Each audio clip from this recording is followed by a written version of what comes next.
কুড়িতে বুড়ি নয়, বরং কুড়িতেই একটা মেয়ের নারী হওয়া শুরু হয়। মেয়েরা ছোট ছোট বিষয় নিয়ে কাঁদে ঠিকই, কিন্তু জীবনের কঠিন সময়টা হাসি মুখে কাটিয়ে দিতে পারে।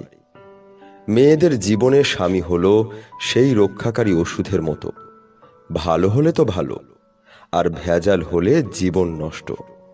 মেয়েদের নিজের পায়ে দাঁড়ানোটা খুব দরকার, শুধু টাকার জন্য নয়, নিজের অস্তিত্বের জন্য, একটা পরিচয়ের জন্য। মেয়েদের জীবনে বয়সটা 20 পেরোলেই পাশের বাড়ির কাকিমার কাছে বুড়ি। চুপচাপ থাকলে মেয়েটা অহংকারী, কম কথা বললে ভাব নিয়ে থাকে, বেশি কথা বললে মাত্রারিক্ত বাচাল। বিয়ে নিয়ে বাবা মায়ের চেয়ে পাড়া প্রতিবেশীরা বেশি চিন্তিত। এত লেখাপড়া করে কি হবে? লেখাপড়া করে মেয়েরা কি করেছে? মেয়েদের বিয়ে দিয়ে দিলে সংসার করবে।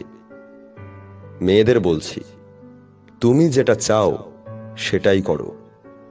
লোকে কি বলবে সেটাতে কান দিও না, কারণ তুমি যেদিন জন্মেছিলে সেদিনই লোকেরা বলেছিল, ইস, মেয়ে হয়েছে।